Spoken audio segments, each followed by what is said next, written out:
When billionaire James Anderson caught his maid's daughter teaching his son a strange, secret language, he thought it was mischief, until the truth shattered everything he believed. In a mansion built on silence, power had no voice until a sound broke through. A faint tapping, steady, rhythmic, defiant, echoing through the marble halls of a billionaire's empire. For James Anderson, control was everything. But you can't control what you don't understand. Behind that sound was his son, and a girl who wasn't supposed to matter. A maid's daughter, teaching the heir of an empire a language long forgotten, and a truth his father had buried. Because sometimes, what seems like rebellion is a cry for help. And sometimes, the smallest code can unlock the loudest secret. This isn't just a story about wealth and power. It's the story of how one sound shattered both and changed everything that came after. And before I forget, where are you watching from today? Leave a comment below. Enjoy the story. A strange, rhythmic tapping echoed through the billionaire's silent home. James Anderson was a man who controlled everything, but he could not control this sound. It was not music, and it was coming from the one place he felt he had no control at all, his son's wing of the house. James loosened his silk tie. He had just returned from a 12-hour negotiation in Chicago. The deal would make him another $100 million. It should have made him happy, but the victory felt hollow. The tapping sound was faint, but it irritated him. A persistent, patterned sound. His 17-year-old son, Matthew, was supposed to be studying. James walked across the cold marble floor of the entryway. The house was a masterpiece of glass and stone, overlooking the city lights. But it was not a home. It was a statement. The staff had already gone for the evening, except for his maid, Emily Hayes. She was likely in the kitchen, preparing for the next day. The sound grew slightly louder as he approached the west wing. It was a stubborn, precise sound. James felt a familiar knot of anger tighten in his stomach. Matthew was failing. Not just one class, but 3. His tutors were all baffled. They said Matthew was bright, but he was profoundly disengaged. James had given his son everything. The best schools, a car worth more than a small house, a future that was guaranteed. And in return, Matthew gave him silence, bad grades, and a sullen look that bordered on hatred. James had a board meeting in Tokyo tomorrow. He did not have time for this. He expected to find Matthew in his bedroom, staring at a phone or a computer. But the sound was not coming from Matthew's room. It was coming from the old study. James paused. No one used the study. It was a dark room, filled with his own father's old books. James pushed the heavy oak door open without knocking. The scene inside stopped him cold. His son, Matthew, was not at the desk. He was sitting on the floor. His long legs were crossed, and his back was against an old leather armchair. And in front of him, sitting on a small footstool, was a 12-year-old girl. James recognized her immediately. Sophie Hayes, the maid's daughter. A wisp of a girl with bright blonde hair pulled back in a simple ponytail. She was supposed to be in the kitchen with her mother, Emily, doing her homework. They were not talking. They were staring at each other intently. Sophie held a small, polished wooden ruler. With a pencil, she was tapping a rapid, complex pattern against the leg of the footstool. Matthew held a legal pad on his knee. He was not looking at the girl. He was listening, his head bowed. He scribbled furiously on the pad. He finished writing, then tapped his own pencil, much more slowly, on the cover of his notebook. Sophie listened, nodded, and then began tapping her faster, more confident rhythm. "What is this?" James asked. His voice was not loud, but it cut through the silence like a knife. Matthew jumped, his head snapping up. The legal pad slipped from his knee and clattered to the floor. When he saw his father, his face flooded with a dark, familiar red. It was not guilt. It was rage. "Get out," Matthew hissed. Sophie Hayes did not jump. She simply stopped tapping. She turned her head and looked at James. Her eyes were clear and calm. There was no fear in them. It was the same look she gave him when she passed him in the hall, a look of simple, polite acknowledgement. It unnerved him. "I asked a question," James said, his voice dangerously low. He stepped into the room. "It is 6 o'clock. You are failing trigonometry. Your SAT exams are in 3 months. And you are in here, playing games with the maid's daughter?" The words were meant to sting Matthew, but they also stung the girl. James did not care. He saw the legal pad on the floor. He gestured to it. "It's not a game," Matthew said, scrambling to his feet. He was tall, like his father, but he slouched. He always slouched. as if the weight of his own life was too much to carry. Then what is it? James challenged. A new way to waste your time? You've already mastered all the old ones. It's none of your business. Matthew shouted. When your grades are so low that Northwood Prep calls me personally, James said, stepping closer. Everything you do is my business. You are an Anderson. You will not embarrass me. It's not embarrassing. Matthew gestured wildly at the girl, who still sat quietly on the stool. It's Morse code. James stared. Morse code? Like in old war movies? That's what you're doing. It's a language, Dad. Not just sounds. It's a dead language. It is useless, James said flatly. He looked past his son to the girl. She was watching him, her hands folded in her lap. And you, he said to Sophie. You should be with your mother. Not distracting my son. I'm not distracting him, Sophie said. Her voice was soft, but clear. It did not tremble. I am teaching him. James almost laughed. The absurdity was overwhelming. Teaching him? A 12-year-old girl is teaching him? What could you possibly teach him that his $500 an hour tutors cannot? She's teaching me something that matters. Matthew shouted, stepping between his father and the girl. Which is more than you ever did. You just throw money at me and expect me to be you. I expect you to be a success. James retorted. Not a failure who plays secret games in the dark. The two of them stood inches apart. The father, a fortress of power and tailored suits. The son, a collapsing frame of expensive clothes and raw anger. I hate you, Matthew whispered. The words were quiet, but they hit James harder than any shout. Matthew shoved past him, slamming his shoulder into James's chest. He ran out of the room. James heard his heavy footsteps pounding down the hall, followed by the slam of his bedroom door. The study was silent again, except for the hum of the air conditioning. James was left alone with the maid's daughter. He was shaking, not just from anger, but from the word hate. He looked at the girl. She had not moved. She was the calm center of the storm. What did you do to him? James asked, his voice low. He felt a sudden, sharp suspicion. What was this about? Was the girl's mother, Emily, behind this? Was this some play for money? I didn't do anything, Mr. Anderson, Sophie said. She stood up from the stool. She was small for her age. He has changed, James said, thinking aloud. He is worse than ever. He is failing. He is defiant. And now he is learning this nonsense from you. It isn't nonsense, Sophie replied. What is it then? James bent down and picked up the legal pad from the floor. He looked at the page. It was covered in neat columns. On one side, letters of the alphabet. On the other, patterns of dots and dashes.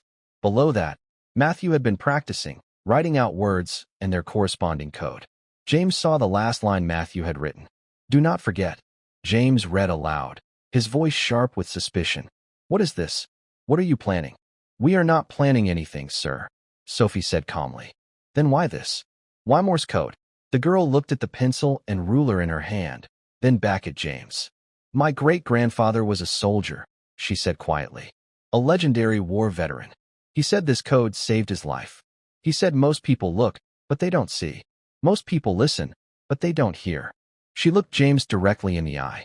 He said you have to listen for the things hidden under the noise. James felt a strange chill. Her words echoed the things his own father used to say. But this was a child of his maid. He was a billionaire who commanded boardrooms. He would not be lectured by a 12-year-old. You are done teaching my son, James said. The words were final. You will go to the kitchen. You will tell your mother that if I ever find you alone with Matthew again, she will be fired. Do you understand me? Sophie's calm expression finally broke. A flicker of fear crossed her face. Not for herself. For her mother. She nodded. Yes, sir. Go. She walked quickly out of the room, leaving James alone in the dark study. He stood there for a long time, the legal pad still in his hand. He looked at the dots and dashes. It was a language he could not read. A secret in his own house. He thought his son was the problem. He thought the girl was a distraction. He was wrong. The tapping was just the beginning. And the truth it would reveal would leave him utterly speechless. James stood in the silence of the study, the heavy legal pad in his hand. The room smelled of old leather and paper. He ran his thumb over the page. Dots and dashes. A language he did not understand, being taught in his own home, under his own roof. He was a man who understood markets.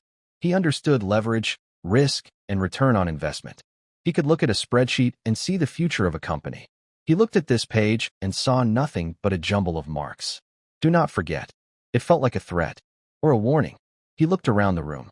His father had spent his last years in this study. James rarely entered. His father, William Anderson, had been a different kind of man. He had built the original company, yes, but he had been softer. He had served in the military. He had read books on philosophy and history. James had always seen this as a weakness, a lack of focus. James had tripled the company's value by being focused. He had no time for old books or dead languages. He said you have to listen for the things hidden under the noise. The girl's words were bold.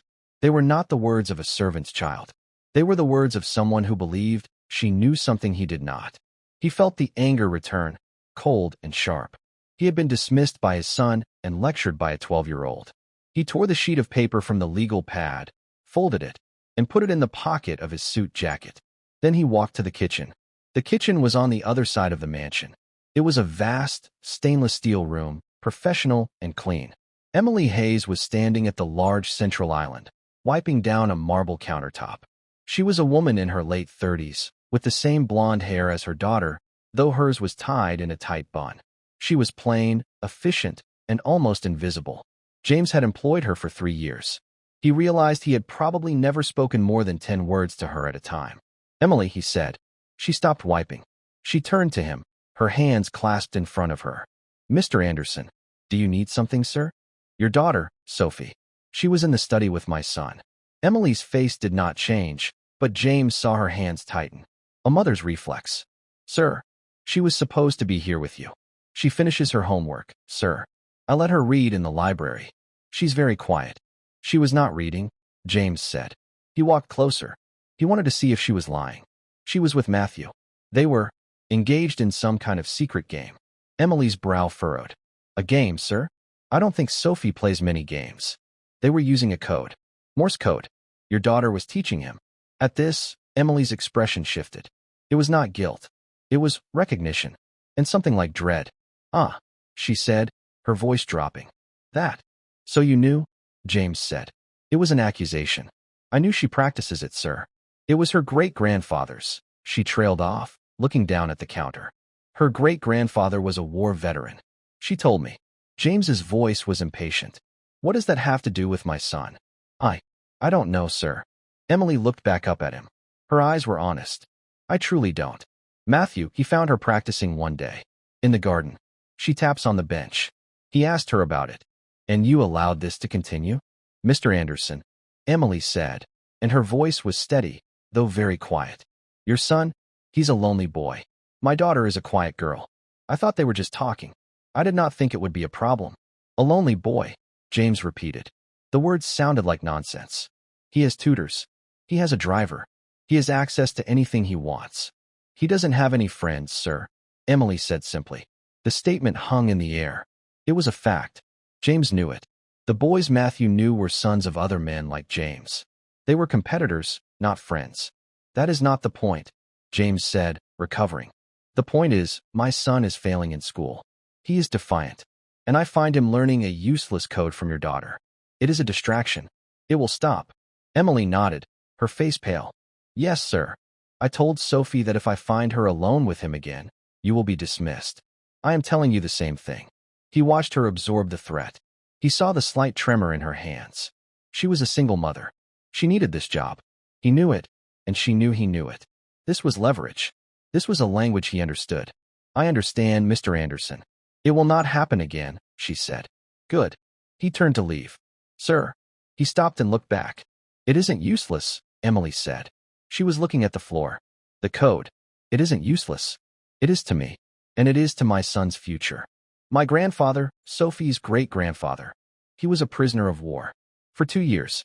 He was in a cell, alone. The man in the next cell, he was an officer. They never saw each other. But they used the code. They tapped on the wall. Just dots and dashes. James was silent. It's how they stayed alive, Emily said, her voice thick with an old, inherited pain. It's how they told each other to be strong. It's how they knew they were not alone. To my family, it is not a game. It is a promise.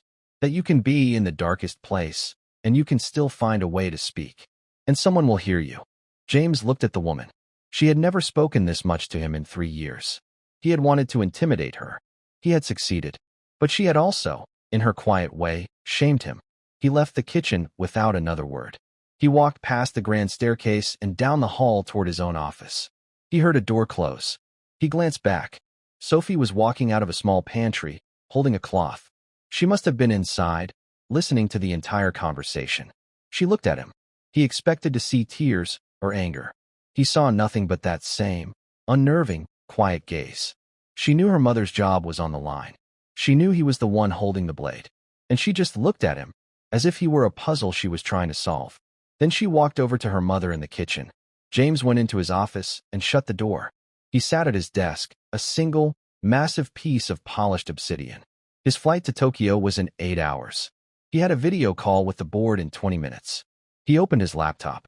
He saw the quarterly projections. He saw the market analysis. But in his mind, he saw his son's face, twisted with hatred. I hate you. He saw the legal pad. Do not forget. And he heard the maid's story. It's how they knew they were not alone. James felt a sudden, strange, and deeply unpleasant emotion. It was a cold spike of doubt. He looked at the bookshelf across the room. It was filled with his own books. Business strategy, biographies of other billionaires, economics. But on the bottom shelf, dusty and untouched, were his father's books. Old, leather-bound volumes. History, poetry, and a thin, dark blue book. The official Signal Corps Manual. 1943. James stared at it. He had not seen that book in 30 years. His own father, William Anderson. He had been a signalman in the war. James had forgotten. He had actively, purposefully, forgotten. He canceled his board meeting. He told his pilot to delay the flight to Tokyo. He walked to the bookshelf, pulled the dusty book from the shelf, and sat back down at his desk. He opened it. The first page was a chart. A dot dash, B dash dot dot dot, C dash dot dash dot. He pulled the folded paper from his pocket. He spread it out on his desk, next to the keyboard. He began to translate. He looked at the folded paper, then at the open manual. The official Signal Corps Manual. 1943. His father's book. James had not just forgotten his father was a signalman. He had buried the memory. It did not fit the narrative. James Anderson, the billionaire, was self-made. He had taken his father's modest company and forged an empire. His father, William, was the past. A softer, weaker time. James looked at the legal pad paper again. He smoothed it out. At the top of the page, Matthew had practiced the alphabet, his handwriting sloppy but determined. Below the alphabet were practice words. James saw SOS.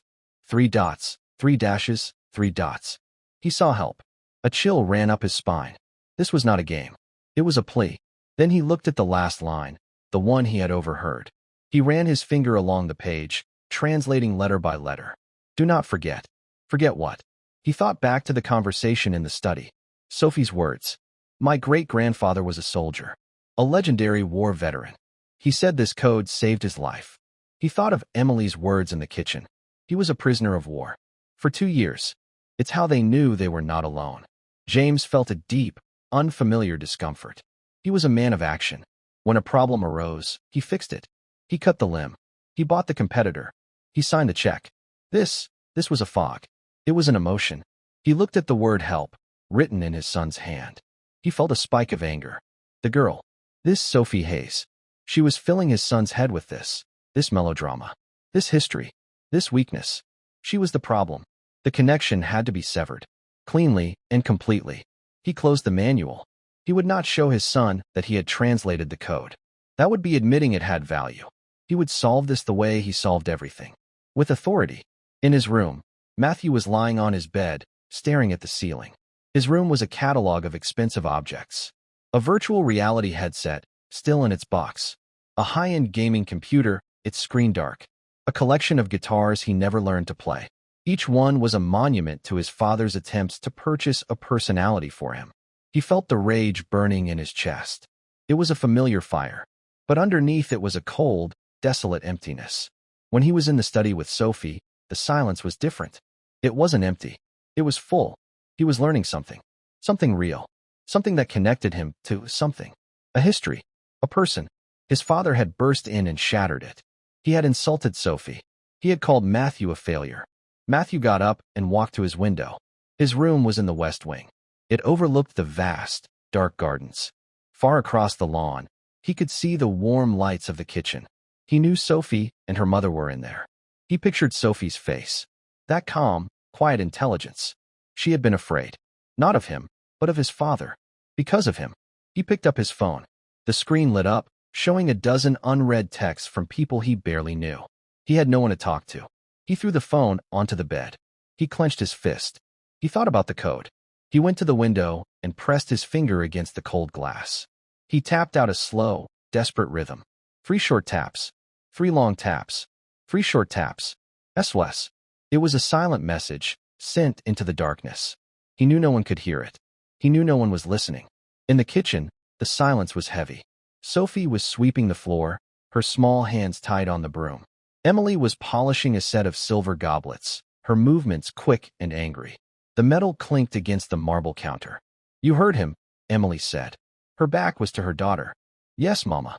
You will not go near Matthew again. You will stay in this kitchen, or you will stay in our apartment above the garage. Nowhere else. Do you understand me?" "He'll fire you," Sophie said. It was not a question. It was a fact.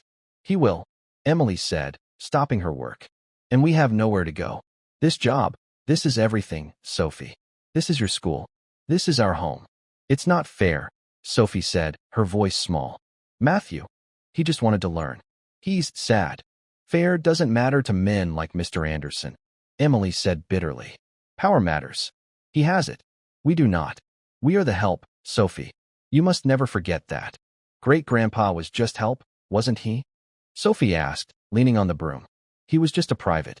But he was smarter than the officers. He knew the code. And he ended up a prisoner of war." Emily snapped, turning around. Her face was harsh. "He survived, yes. But he came back broken. This is not a storybook, Sophie. This is our life. You will obey Mr. Anderson."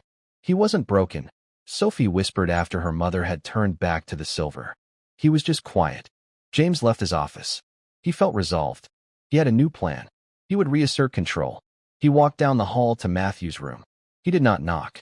He pushed the door open. Matthew was still standing by the window. He turned, his face a mask of hostility.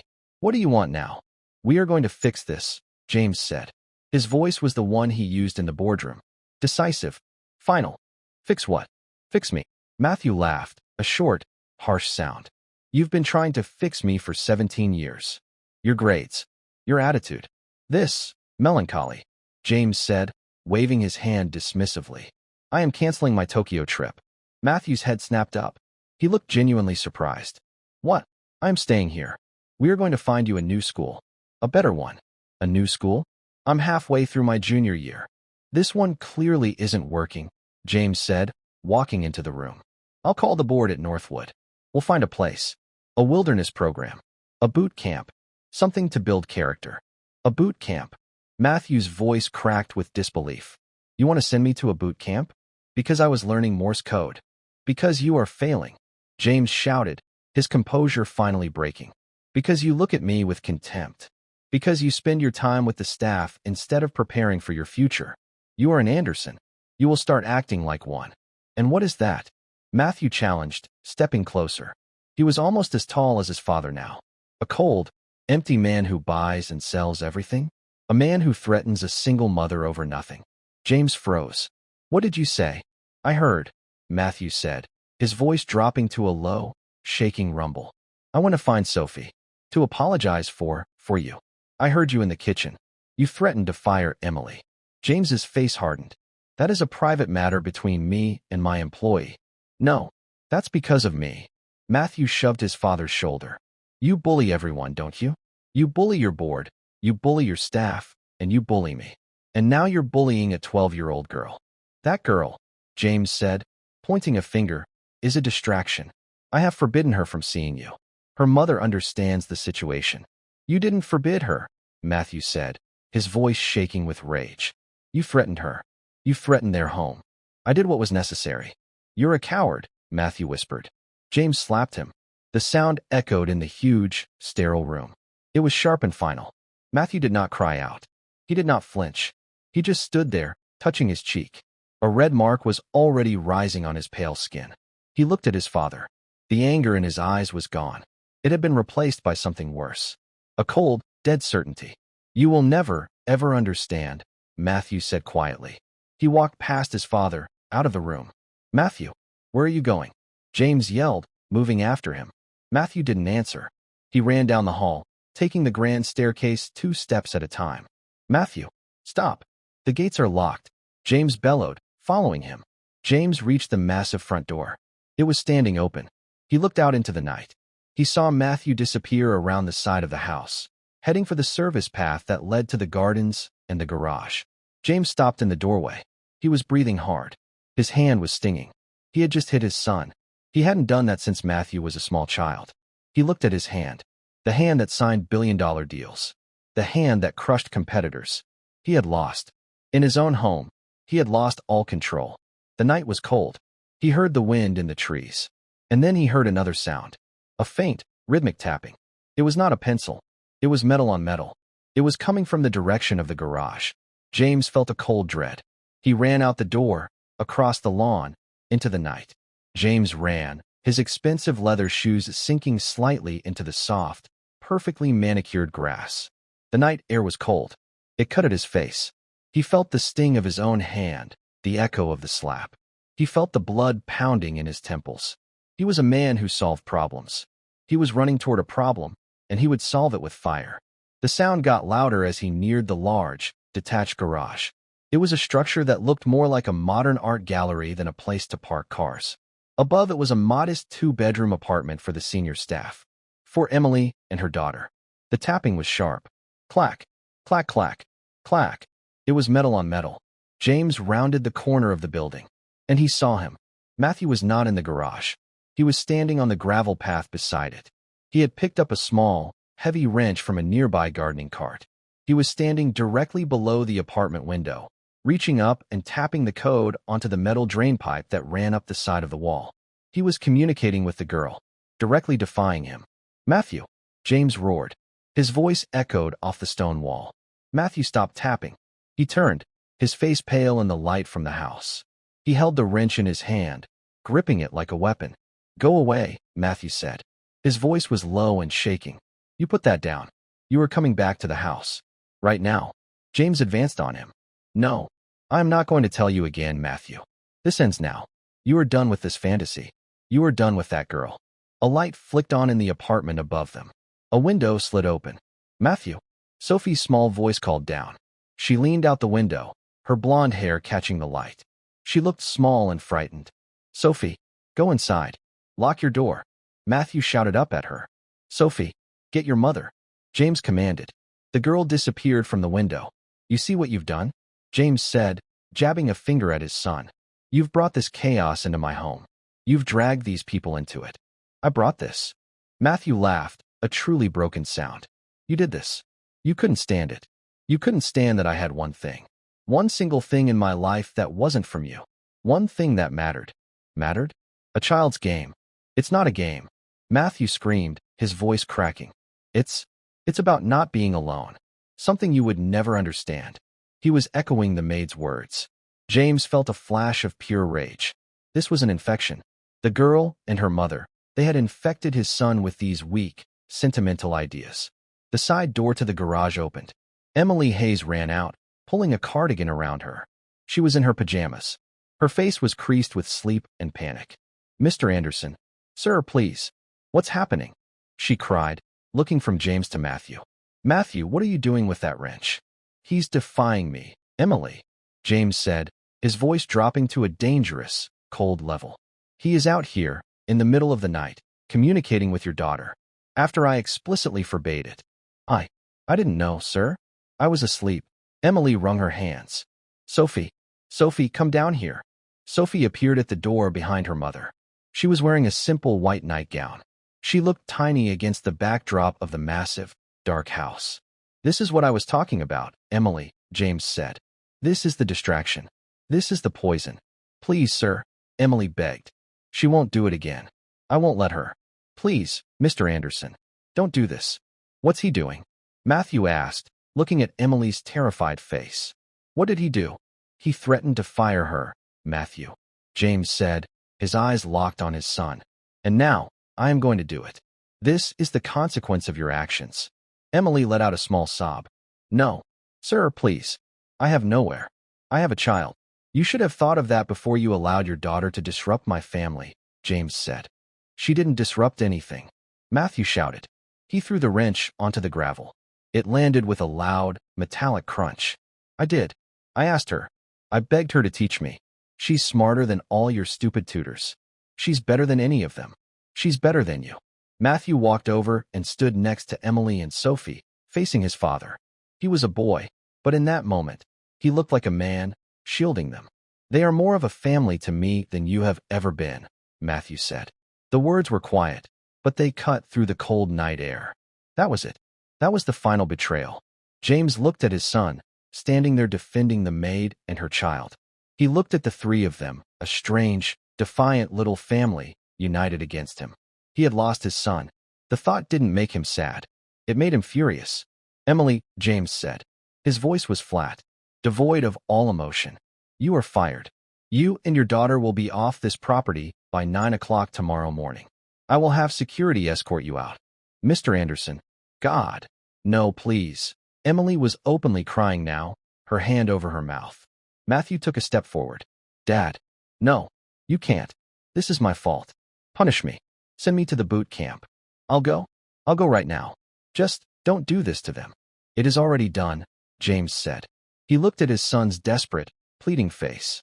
For the first time, Matthew was bargaining. He was offering surrender, and it only made James feel more powerful.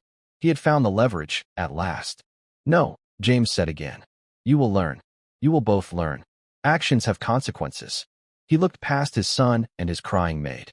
He looked at the girl. Sophie Hayes was not crying. She was standing perfectly still, her small, pale face a mask. She was just watching him. Her eyes were clear and steady. They were not filled with fear. They were filled with something else. It looked like pity. That look, from her, was the final insult. No example, James said. He turned and walked back toward the house, his back straight, his footsteps even on the gravel path. He left the sound of Emily's sobbing behind him. He left his son, standing alone in the darkness. He went into his office and locked the door. He sat at his obsidian desk. He felt a grim, hollow victory. He had won. He had broken the alliance. He had re-established control. He waited for the sun to rise. At dawn, James was still at his desk. He had not slept. He had been staring at the profit and loss statements on his screen, but he had not seen them. He kept seeing the girl's face. That look of pity. He heard the sound of a car engine. Not one of his. It was an old engine, rattling and weak. He stood and walked to the window. A 20-year-old sedan was parked by the service entrance. It was Emily's car. James saw his head of security, a man named Robert, standing by the open trunk. Emily and Sophie were carrying 2 worn-out suitcases. They were not talking. Emily looked defeated. Her face was swollen from crying. She opened the back door of the car and helped Sophie in. James watched as his son, Matthew, came running out of the house. He was wearing the same clothes as last night. Wait, wait, Matthew yelled. He ran to Emily. He was holding something. An envelope. Emily, please, Matthew said. He was out of breath. He tried to press the envelope into her hand. It's all I have. It's $2,000. It's my allowance. It's all in cash. Please, take it. Emily shook her head, pushing his hand away. I can't, Matthew. I can't. Please. It's my fault. It's all my fault. Take it. Find an apartment. No, a small voice said. Sophie got out of the car. She walked up to Matthew. She was holding a small, faded book. It was cloth-bound. This is your fault, she said. Matthew flinched, as if she had slapped him. Sophie, I'm so sorry. It's not your fault he's your father, she said. But it's your fault you didn't learn the language. What? Matthew looked confused. You learned the letters. You didn't learn the language. It's not just for help. It's for truth. She held out the book. This was my great-grandfather's. It's his journal. From the prison camp. Sophie, I can't take that, Matthew whispered. You have to, she said. Page 54. My great-grandfather. He wasn't the only one in his family who knew the code. His captain knew it, too. The captain was a young man from a rich family. He didn't have to be there, but he was. He was captured with his men. James watched from his window, a strange, cold feeling gripping his chest. The captain got sick, Sophie said, her voice clear in the morning air.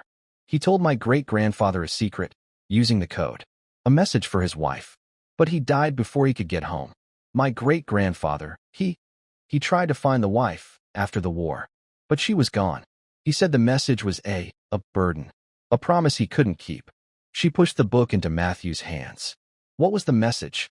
Matthew asked. It's on page 54, Sophie said. It's not that hard to translate. If you're not a coward.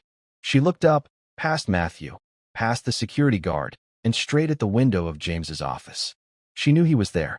She had known all along. She was looking right at him. Goodbye, Matthew, she said. She got back in the car. Emily gave Matthew one last, sad look and got into the driver's seat. The car started, sputtered, and then slowly rolled down the long driveway.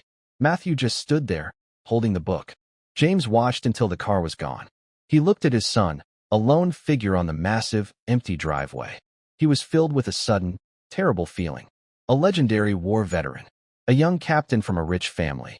A secret message. He said you have to listen for the things hidden under the noise. James turned from the window. He walked to his desk. He pulled open the drawer and took out his father's Signal Corps manual. He unlocked his office door and walked out to find his son. James walked across the gravel. His footsteps were loud in the quiet morning. Matthew did not turn around until his father was only a few feet away.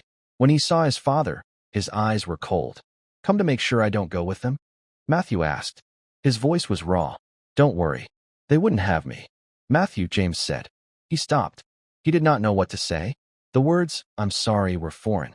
They were stuck in his throat, a language he had never learned. So he held out the thin, dark blue book. The official Signal Corps manual. 1943. Matthew stared at the book. What is that? It was your grandfather's, James said, his voice quiet. William Anderson. He was a signalman. In the war. Matthew's gaze flickered from the manual to the faded journal in his own hands. He looked back at his father, his expression a mixture of confusion and deep, weary suspicion. Why are you showing me this? Matthew asked. Page 54, James said. It was not a request. It was a statement of shared purpose. The girl, Sophie, she said, a captain, a rich captain. Comprehension dawned slowly on Matthew's face. You think.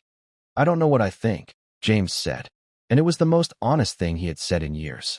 But I intend to find out. We will use the study. He did not wait for an answer. He turned and walked back to the house.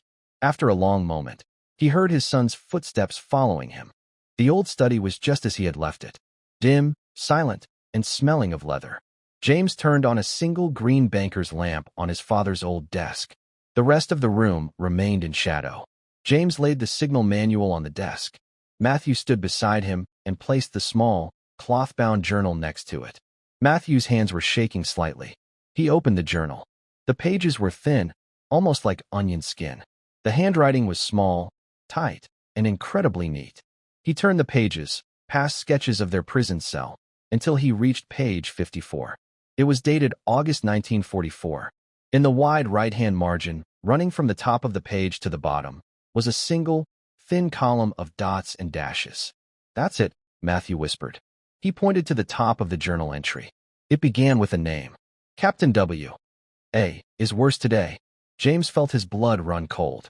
He looked at the spine of his father's manual. Stamped in faded gold letters was the name, William Anderson. My grandfather, Matthew breathed. Let's read the code, James said. His voice was hoarse. They bent over the desk, their heads close. The green lamp cast a small pool of light on the two books. For the next half hour, the study was filled with the quiet murmur of their voices. Matthew, his eyes sharp, traced the faded marks. James, his mind analytical, flipped through the pages of the manual. It was a clumsy process. Is that one dot or two? James would ask. It's a dash, I think. That makes it N, Matthew would reply. At first, the letters formed a jumble of nonsense. They wrote them on a fresh pad. It's garbage, Matthew said, slumping back. It's just nonsense. She tricked us. No, James said. He was staring at the letters. His mind, so sharp with numbers, was churning. We're not just decoding. We're translating. From a dying man. He pointed to a line of marks they had written out. Look, James said. He was sick. Or in the dark. He was spelling what he heard. Protect him. Matthew's eyes widened. You're right. And this one, from the name. A cold, heavy dread settled in James's stomach. Protect who? Him? You. Grandfather, Matthew said. He was the captain. Sophie said the message was for his wife. Your mother. Protect me, James whispered. Protect me from the Anderson name. He looked at the first line they had written. He was tapping, James said, thinking aloud. He missed a letter. He mixed them up. He heard the word, but he wrote it wrong. He stared at the jumble, his mind rearranging the components. Burdens, he whispered. He meant burdens. He looked at the next cluster. And this? Regret. James wrote the words on the pad, his hand, for the first time in his life, shaking. Burdens. Regret. Protect him from the name. James slumped into his father's leather chair. It sighed under his weight. He was a boy of 17 again. He remembered his father, William, a quiet man, a sad man, a man who sat in this very study, staring at the walls. James had hated his father's sadness. He had seen it as weakness. He had promised himself he would be stronger. He would build the Anderson name into something powerful, something that could never be broken. And in doing so, he had become the very thing his father had died regretting. He had become the burden, the name. He had threatened a single mother. He had hit his own son. He had driven away the only person who had ever connected with Matthew, all to protect an idea, a name. He was trying to save me, James whispered. My father. He was a prisoner, and he was trying to save me. From this. From what I would become. He looked at his son. Matthew was not looking at him. He was looking at the wall, at a framed photograph of William Anderson, a young man in a crisp army uniform, smiling. He wasn't a captain, Matthew said quietly. I looked him up once. Your father. He was a private, just like Sophie's great-grandfather. James looked up, confused. What? But, Sophie said. A rich captain. She lied, Matthew said. Or, she told a different story. To make you listen. Then who was the captain? James asked. I don't know, Matthew said. Maybe there wasn't one. Maybe it was just two men. Two privates. In the dark. Tapping on a wall. And one of them was your father. And one of them was her great-grandfather. The truth landed. It was heavier and simpler than any story. There was no rich captain. There was just a man, John Hayes, who had kept a promise for over 60 years. He had held the secret of his friend, William Anderson. A secret he passed down, a burden, until his great-granddaughter, a 12-year-old girl, finally delivered the message. Not to the wife, but to the son and the grandson. James Anderson, the billionaire, the titan, the man who controlled everything, put his head in his hands. He did not make a sound, but his shoulders shook. He was, for the first time in his adult life, utterly and completely speechless. Matthew stood in the study, watching his father. He had never seen him cry. He had never seen him look anything but powerful and certain. Now, the man who controlled half the city's skyline looked broken. He was just a man, sitting in his dead father's chair, his face buried in his hands. Matthew did not move. He did not speak. He felt the anger that had lived in his chest for years, a hot, solid stone, finally begin to dissolve. It was replaced by a strange, quiet understanding. After a long time, James lifted his head. His eyes were red. He looked older. He looked at his son. I have to find them, he said. His voice was a rasp. And say what? Matthew asked. He was not being cruel. It was a real question. I don't know, James said. He stood up from the desk. He was unsteady. But, I have to start. He picked up the phone on his desk. But he did not call his pilot. He did not call his lawyers. He called his head of security. Robert, he said. It's James. I need you to find Emily Hayes. She's in a 20-year-old sedan. Yes. I need you to find her now. Use every resource. Traffic cameras, toll booths. Do not let her get on a bus. Do not let her check into a motel. Find her. And Robert. James paused. He looked at Matthew. When you find her, be polite. Be respectful. Tell her I am coming to see her. That's all. Call me the instant you have eyes on her. He hung up. He grabbed his car keys from the desk. Let's go, he said to Matthew. Go where? We don't know where they are. We'll drive, James said. We'll be ready when he calls. I am not sitting here. They got into the black Bentley, the same car James used for his most important meetings. But this time, James got in the driver's seat. His chauffeur was not there. Matthew sat in the passenger seat. It was the first time in as long as Matthew could remember that they had been alone in a car together, just the two of them. James pulled out of the long driveway and onto the main road. He drove, his hands tight on the wheel. The silence was heavy, but it was not angry anymore. It was a new, uncertain silence. "She's just a kid," Matthew said quietly, looking out the window. "A 12-year-old girl. She knew all that. She knew about grandfather." "She's not just a kid, Matthew," James said. "She's the great-granddaughter of a man who kept a promise for 60 years. She's extraordinary. And I treated her like a problem, a distraction." James's knuckles were white on the steering wheel. "What I did to her mother. And what I did to you." He glanced at his right hand, the hand that had slapped his son. "There is no excuse for that. Ever. He couldn't say the word sorry. Not yet. But he would." "Why did you hate him?" Matthew asked. "Grandfather." James was quiet for a long moment. "I didn't hate him," he said. "I was ashamed." He was so quiet. After he came back from the war, he was just sad. He would sit in that study for hours. "I thought he was weak. I thought the Anderson name he gave me was weak. I spent my whole life trying to be the opposite. Strong, loud, in control." "He was in a prison camp for 2 years, Matthew said. "He wasn't weak, Dad. He was just done fighting. He was trying to tell me not to start," James whispered. "And I didn't listen." The car phone buzzed. James put it on speaker. "Robert, go." "Sir, we found them." The car broke down about 20 miles outside the city. They're at a roadside diner. The Red Rooster Diner, on Route 12. "Are they okay?" James asked, his voice sharp. "They look tired, sir. But they are unharmed." "I'm on my way," James said. He pressed the accelerator. The car surged forward. The Red Rooster Diner was a small, prefabricated building. Its lights were a buzzing fluorescent yellow against the gray morning. The gravel parking lot was mostly empty, save for Emily's old, steaming car and a tow truck that had just pulled up. James and Matthew got out of the Bentley. Every eye in the diner turned to watch the billionaire in his perfectly tailored suit and his son in his rumpled, expensive clothes. They stepped inside. The bell on the door jingled. The diner smelled of old coffee and frying oil. Emily and Sophie were in a booth by the window. Emily was on the diner's payphone, her back to the door, talking to someone, her voice frantic. Sophie was sitting alone at the table, a glass of water in front of her. She looked small, pale, and exhausted. Sophie looked up as the bell jingled. Her eyes met James's. She did not look surprised. She just watched him. Emily turned from the phone. When she saw James, her face drained of all color. She hung up the receiver, her hand trembling. "Mr. Anderson," she whispered. The car, we were just leaving." "Emily," James said. His voice was quiet. He walked to their booth. "Please, sit down." He and Matthew slid into the other side of the booth. The red vinyl was cracked. James looked at Emily Hayes. He looked at her 12-year-old daughter. He had come here to fix this. But he realized, sitting across from them, that he was the one who was broken. "I am sorry," he said. The words were rusty, as if he had not used them in decades. "What I did to you, it was unforgivable. I was cruel. I was wrong." Emily stared, her mouth open. She did not know what to say. "Your great-grandfather," James said, turning to Sophie.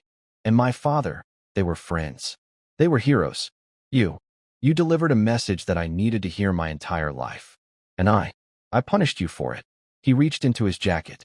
Not for a checkbook. He pulled out the faded, cloth-bound journal. He slid it across the table to Sophie. "This belongs to your family," he said. It is the most valuable thing my family owns." Sophie's small hand rested on the book. "Emily," James continued, his voice thick, "I am asking you to please come back. Not as my maid." He looked at his son, then back at her. "My house is not a home. It's a building. It's empty. My son, he needs good people around him. I need good people around me." "Sir, I don't understand," Emily said. "I am establishing a foundation," James said. The words were coming to him as he spoke, but he knew they were right. "In my father's name, and in John Hayes's name, the Hayes Anderson Foundation, to help veterans' families, to fund education for their children." He looked at Emily. "I need someone to run it. Someone with integrity. Someone who understands burdens. I would like that person to be you, Emily, with a new contract, a new salary, and a new home. Not an apartment. A home. Wherever you'd like." Emily was crying now, silent tears running down her cheeks. "And Sophie," James said, looking at the girl, "I have made a call. There is a full scholarship waiting for you at Northwood Prep, the best school in the state, if you want it." Sophie looked at her mother, who was nodding through her tears. Sophie looked at Matthew. He gave her a small, hopeful nod. Finally, Sophie looked at James. That same, steady, unnerving gaze. "And Matthew?" Sophie asked. "What about him? Are you still sending him to boot camp?" James looked at his son. He felt the last wall inside him crumble. He reached across the table and put his hand on Matthew's arm. "No," James said. "Matthew is staying. He has a new tutor, if she'll have him." Sophie watched him for a long beat. Then, for the first time, a small, tiny smile touched the corners of her mouth. "He's a slow learner," she said. "But I think he's teachable."